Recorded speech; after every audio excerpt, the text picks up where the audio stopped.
आगे आने वाले दिनों में ये सकारात्मकता की बहुत आवश्यकता होगी। योग क्या करता है मालूम है? मनुष्य को सकारात्मक करता है। किसी भी परिस्थिति कुछ भी हो, हर परिस्थिति में वो सकारात्मक रहेगा, हर परिस्थिति में अच्छा देखेगा। देखो, जीवन में हर दफ़े प्रत्येक क्षण जब जो अच्छा घटता है तब बुरा बुरा घटते रहता है। प्रश्न है आपका चित्त कहाँ है? अगर आपका चित्त अच्छी जगह, आप अच्छा चीज़ ग्रहण करोगे, बुरी है बुरी। एक देखो, सदैव अपने आप का ध्यान करो। देखो, एकदम ना खूब आसान है। थोड़ी देर के लिए आप देखो ना, 1 मिनट शांत होकर के देखो, मैं कहाँ हूँ। तुम बराबर आप एकदम भीतर चले जाओगे, एकदम अंदर चले जाओगे। क्योंकि क्या, सदैव हम अंदर नहीं रहते, या तो भूतकाल में रहते या भविष्य काल में रहते। लेकिन अंदर जाने की प्रैक्टिस, अंदर जाने का अभ्यास आप अपना रोज कर सकते हो ना। प्रत्येक क्षण देखा करो ना आप कहाँ हो। आप जहाँ देखोगे ना, ऑटोमेटिकली 1 मिनट के लिए आपकी एकाग्रता हो जाएगी, चित्त शांत हो जाएगा, निर्विचार स्थिति आएगी।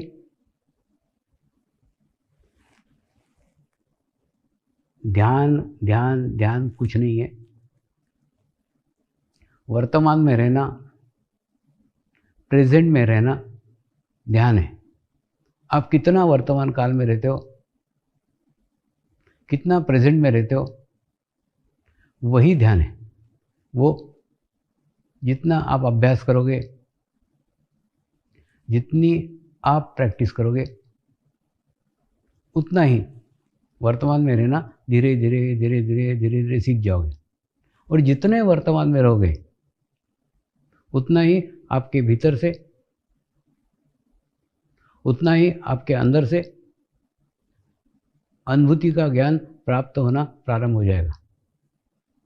और अनुभूति का ज्ञान एक ऐसा ज्ञान है जो आपको कोई इंटरनेट से, आपको कोई पुस्तक से, आपको कोई बाहर से दे भी नहीं सकता और आप ले भी नहीं सकते। ये सारा ज्ञान, सारा नॉलेज आपको आपके भीतर से ही प्राप्त होगा, क्योंकि आप आपके ही गुरु हो जाएंगे। नियमित साधना, नियमित अभ्यास और सामूहिक अभ्यास, ये 2 ऐसे मार्ग हैं जिस पे ये समर्पण ध्यान की गाड़ी चलती है। यानी आप नियमित ध्यान करो और सामूहिक ध्यान करो। नियमित ध्यान करने से आपका चित्त सशक्त होता है और सामूहिक ध्यान करने से आपके चित्त पे नियंत्रण होता है। और दोनों ही आवश्यक है ना। चित्त को सशक्त करना भी आवश्यक है और चित्त को नियंत्रित करना भी आवश्यक है। दोनों आवश्यक है। ये दोनों ही धीरे धीरे धीरे धीरे होता है। तो कल से एक 45 दिन का अनुष्ठान प्रारंभ करो। 45 दिन का अनुष्ठान, कुछ नहीं, एक आधा घंटा एक दिया जलाओ और एक निश्चित स्थान, निश्चित समय निश्चित करो, कोशिश करो, देखो क्या होता है। जैसे एक निश्चित समय निश्चित होता है ना, तो जिस प्रकार से जैसे हमको 12 बजे खाना खाने की आदत है, तो जैसे ही 12 बजते हमारे को भूख लगना चालू हो जाती है। ठीक इसी प्रकार से अगर आपने एक निश्चित समय निश्चित किया कि सुबह 5 बजे मुझे ध्यान करने का है, तो बराबर जैसे ही 5 बजेंगे ना, बराबर आपको ध्यान करने की इच्छा हो जाएगी और उसके बाद में ध्यान लगना चालू हो जाएगा। एक निश्चित समय। दूसरा, निश्चित स्थान। देखिए, घर के अंदर आप ऐसा कोना खोजो, आप घर के अंदर एक ऐसी जगह ढूंढो जिस जगह बाहर के कोई भी आते आते नहीं हो, कम लोगों का आना जाना हो सकता है आपका बेडरूम हो सकता है आपका पूजा घर हो, कोई भी एक ऐसा स्थान, उस निश्चित स्थान पे बैठ करके ध्यान करो। तो क्या होगा, जैसे आप उस स्थान पे जाओगे, वहाँ की ऊर्जा आपको सहायक होगी। क्योंकि क्या है, ध्यान करते करते करते करते ना वहाँ एक ऊर्जा स्थापित हो जाती है। और जैसे हम हमारे ऊर्जा के क्षेत्र में जाते हैं, हमारा ध्यान जाते ही बराबर खुद लग जाएगा। तो ऐसे 2 जगह देखो ना, एक तो एक निश्चित समय देखो और एक निश्चित स्थान देखो। ऐसा 45 दिन का अनुष्ठान करो। तो अगर कल से आप अनुष्ठान चालू करते हैं तो आपका अनुष्ठान 13 फरवरी को समाप्त होगा। 13 फरवरी को समाप्त होगा, पूरे 45 दिन होंगे। और देखो दूसरा, अभी आज आपके जीवन की जितनी भी समस्याएं, जितनी भी प्रॉब्लम्स है, उन सब प्रॉब्लम को कागज़ पे लिख के, वो कागज़ आप कहीं छोड़ दो, आपको जिस भगवान को मानते हो उसके फोटो के नीचे छोड़ दो, और उसके बाद में 45 दिन तक उनको बिल्कुल याद मत करो और पूर्ण विश्वास रखो 45 दिन के बाद में मेरी समस्या हल होने ही वाली है, मैं इस समस्या से मुक्त होने ही वाला हूँ। देखो विश्वास के अंदर परमात्मा है। आप जितना विश्वास करोगे उतने अच्छे रिजल्ट, उतने अच्छे परिणाम आपको आ सकते हैं। तो विश्वास करो ना कि 45 दिन के बाद में मेरी ये समस्या हल होने ही वाली है, और उसके बाद में ऐसा विश्वास करके आप वो चिट्ठी छोड़ दो और 45 दिन उस समस्या को हल याद भी मत करना, उस समस्या का विचार भी मत करना। और दूसरा,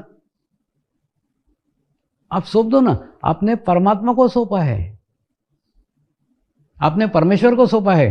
अरे एक सामान्य किसी व्यक्ति को सौंपते हो तो आप सोचते हो कि नहीं, अरे अब देखो ना, हम बस में बैठते हैं, वो बस के ड्राइवर को जानते तक नहीं है, पहचानते भी नहीं है, उसका मुंह भी नहीं देखते हैं, वो काला है कि पीला है, फिर भी बस में बैठ जाते हैं और विश्वास रखते हैं कि ये मुझे मेरे स्थान तक पहुंचा देगा, सुरक्षित पहुंचा देगा। मैंने जिस व्यक्ति को जानते नहीं, जिस व्यक्ति को पहचानती नहीं, उसके ऊपर भी हम पूर्ण विश्वास डाल रहे हैं कि ये हमारे को उस स्थान तक पहुंचा देगा। क्यों? हमने टिकट लिया है, उस स्थान का टिकट लिया है तो उस स्थान पे पहुंचाएगा ही, और बिना एक्सीडेंट के पहुंचाएगा, सुरक्षित पहुंचाएगा। ये विश्वास रखते हैं। एक ड्राइवर के ऊपर विश्वास रख रहे हो, परमात्मा पे नहीं रख सकते? परमात्मा पे विश्वास रखो ना कि 45 दिन में मेरी समस्या हल करेगा ही। सच बताओ ना, तो समस्या तो तुमने पकड़ के रखी रहती है। जिसे हम समस्या को छोड़ देते हैं ना, परमात्मा के हवाले कर देते, तो परम चैतन्य वो कार्य करता है। आप अनुभव लेकर के देखना, और अनुभव लेकर के चाहिए तो मेरे को अनुभव बताना, मेरे पास तो खूब लाखों अनुभव हैं। तो ऐसा पूर्ण विश्वास रख के सौंपो कि मैंने परमात्मा को समस्या सौंपी है, मेरी प्रॉब्लम सौंपी है, सौंपने के बाद में वो पूर्ण करेगा ही, ये सोच के सौंपो। और दूसरा, बार बार करेगा कि नहीं करेगा, 45 दिन के बाद में हल होगी कि नहीं होगी, ऐसी शंका मत करना। शंका विश्वास के विरोध में, प्रेम के विरोध में। जिसको प्रेम करते हैं ना, उसके ऊपर कभी कोई शंका नहीं करते, अविश्वास नहीं करते। अविश्वास और शंका ये प्रेम और विश्वास के विरोध में है। ये विश्वास और प्रेम को भंग करते हैं। विश्वास से मिलने वाली शक्ति और प्रेम से मिलने वाली शक्ति, दोनों शक्ति के ये दो बाधक हैं। अगर आप शक करते हो, अगर आप अविश्वास करते हो, ऐसा अविश्वास मत करना, पूर्ण भाव के साथ में उसको सौंपना, और होगी ही। अरे बाबा, 25 सालों से हजारों लोगों को ये अनुभव मैंने कराया है, अनुभव बताया है, और उसके बाद में आज तक मुझे कोई भी व्यक्ति ऐसा नहीं मिला जिसने 45 दिन का अनुष्ठान नियमित व्यवस्थित किया हो और उसकी समस्या हल नहीं हुई हो और उसके सकारात्मक चेंज उसके जीवन में नहीं आया हो। ऐसा कोई भी व्यक्ति मुझे आज तक नहीं मिला। तो आप अनुभव लेकर के देखिए ना। और दूसरा, 45 दिन करके तो देखिए क्या बिगड़ता है आपका। देखो, मैं आपको कोई पहाड़ पे जाने को नहीं बोल रहा हूँ, मैं आपको कोई चारों धाम की यात्रा करने को नहीं बोल रहा हूँ, मैं आपको पैसे खर्च करने को नहीं बोल रहा हूँ, मैं आपको दान करने को नहीं बोल रहा हूँ, मैं कुछ भी नहीं बोल रहा हूँ। मैं केवल ये बोल रहा हूँ, तुमने जीवन इतना व्यतीत किया है, इतने साल बर्बाद किए हैं, केवल 22.5 घंटे मुझे दो। देखो, अगर आधा घंटा आप 45 दिन करते हो ना, तो आपका क्या जाएगा, 22.5 घंटे जाएंगे मेरे नाम पे, 22.5 घंटे खराब होंगे।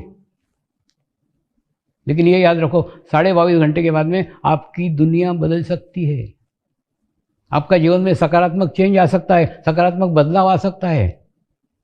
लेकिन आवश्यकता है उतने विश्वास से, उतने श्रद्धा से, उतने प्रेम से अपनी समस्याएं सौंपने की। आप करके तो देखो, इतने लाखों लोग कर रहे हैं। और दूसरा, लाखों लोगों के अपने निजी अनुभव है। आप किसी भी साधक को पूछो ना, उसके पास अनुभव की किताब है, जैसे आप खोलोगे खड़खड़ खड़खड़ खड़खड़ वो बोलना चालू कर देगा।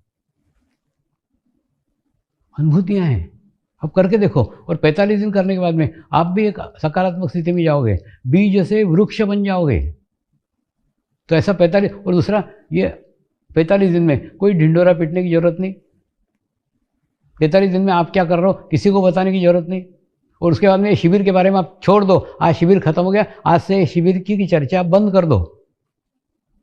13 फरवरी तक इस शिविर की बातें मत किसी से करो, कुछ मत बताओ कि ऐसा हमने शिविर किया था, ऐसी अनुभूति हुई थी, ऐसा कुछ करने का जरूरत नहीं है। आप शिविर में आए हैं, मैं आपके लिए सोचूंगा, लोगों के लिए नहीं। तो मैं नहीं चाहता कि आप इसकी जानकारी दूसरों को दे और दूसरों का चित्त आपके ऊपर आए। दूसरों को बताओगे तो क्या होगा, दूसरों का चित्त आएगा और उन्होंने वो मिस किया है, तो कोई अच्छा चित्त थोड़ी होगा, नकारात्मक चित्त होगा, आत्मग्लानि वाला चित्त होगा। हुआ था ना, संसद में दिल्ली में शिविर हुआ था और शिविर के पश्चात जिन्होंने आयोजित किया था ना, उनको बाद में आके कई सांसद मिले, कई सांसद बोले कि अरे हमारा रह गया, हमारा। इसमें क्या है, जिसका योग रहता है, जिसकी पात्रता रहती, जिसकी योग्यता रहती, वो वहाँ कैसे भी चला ही आता है, उसको बुलाने की भी जरूरत नहीं, वो खुद ही आ जाएगा।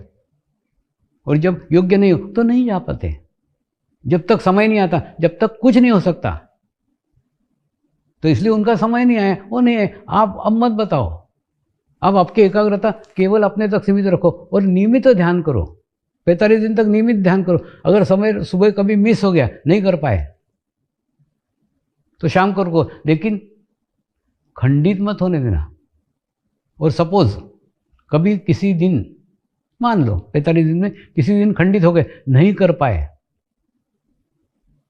तो आत्मग्लानि मत करना। परमात्मा बहुत दयालु है, परमात्मा करुणा का सागर है। उसकी करुणा की शक्ति पे अविश्वास मत करना, उसकी करुणा की शक्ति के पूरा विश्वास करना कि मेरे से गलती हुई है, आज मेरे से ध्यान नहीं हुआ है, परमेश्वर मुझे माफ़ करेगा ही, परमात्मा मुझे माफ़ करेगा ही, मुझे क्षमा करेगा ही। ज़्यादा ज़्यादा आप क्षमा मांग लो कि परमात्मा, आज मैं बहुत बिजी था, आज मैं प्रवास में था, तो आज मैं ध्यान नहीं कर सका, कृपया मुझे क्षमा कर दीजिए, कृपया मुझे माफ़ कर दीजिए।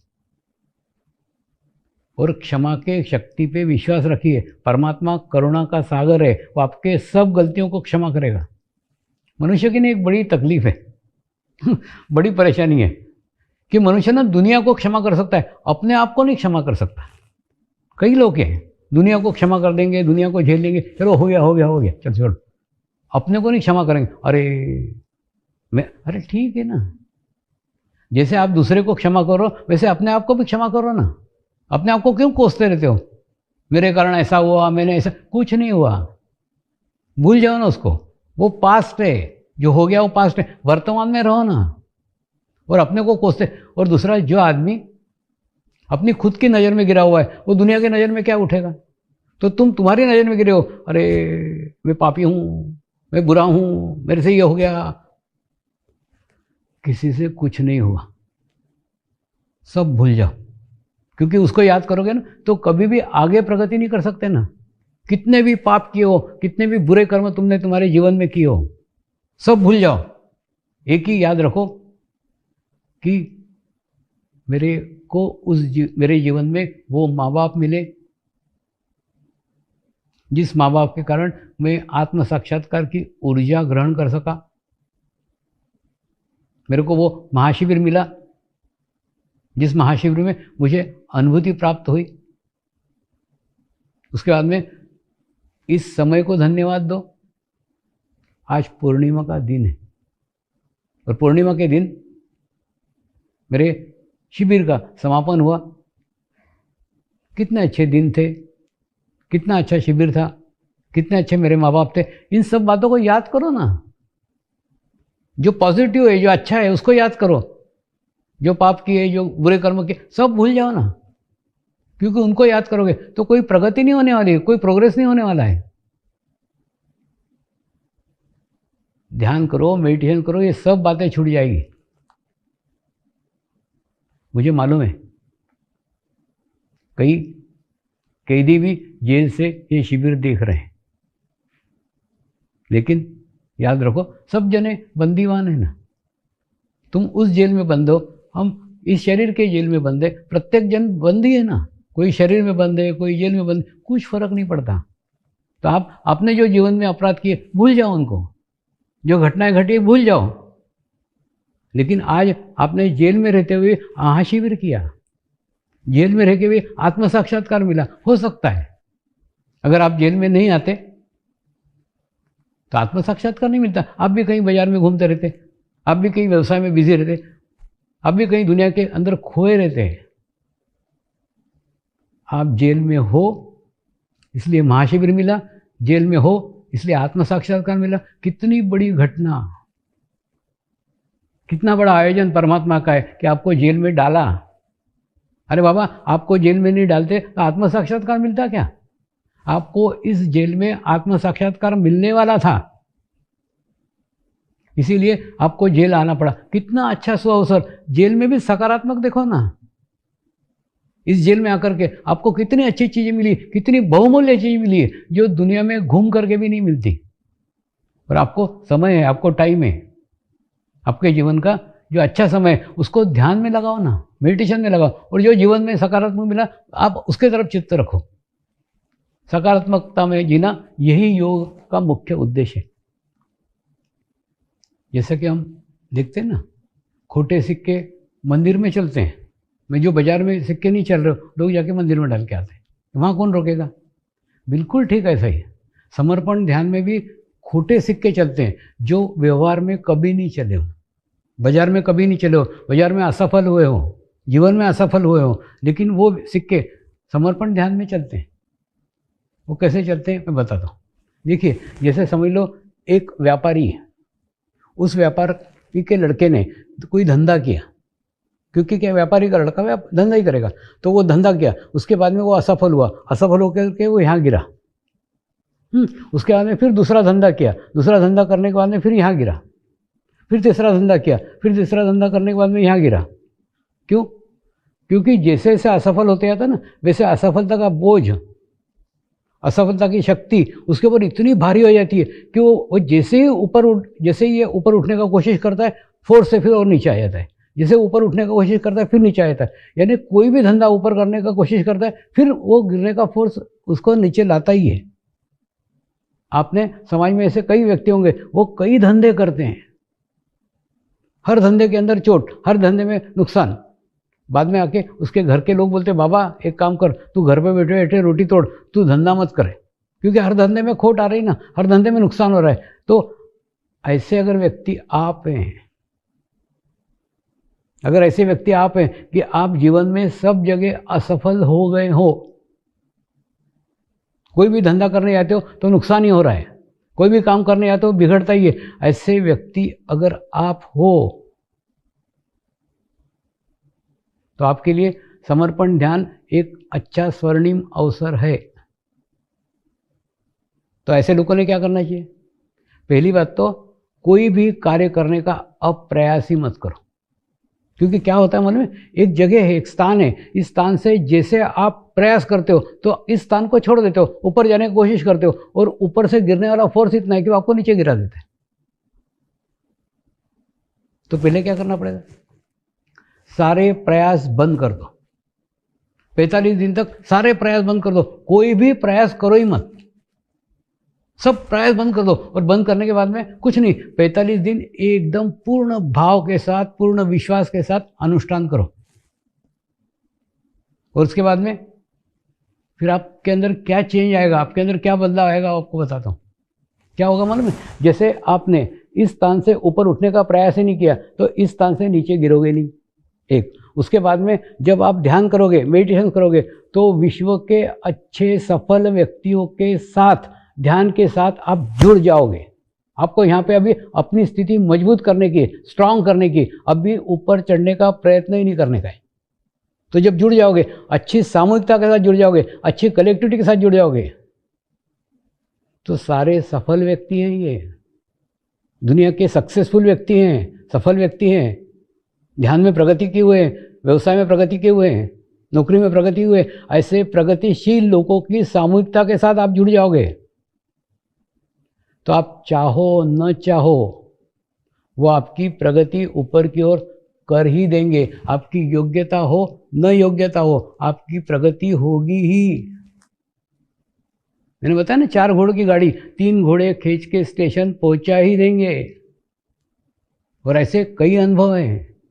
एक राष्ट्रीय पार्टी का नेता अध्यक्ष था, और अध्यक्ष होने के बाद में पता नहीं क्या उसको क्या दुर्गति हुई, जो उसने निर्दलीय होकर चुनाव लड़ने का प्रयास किया, क्योंकि पार्टी ने उसको टिकट नहीं दी, उसको गुस्सा है।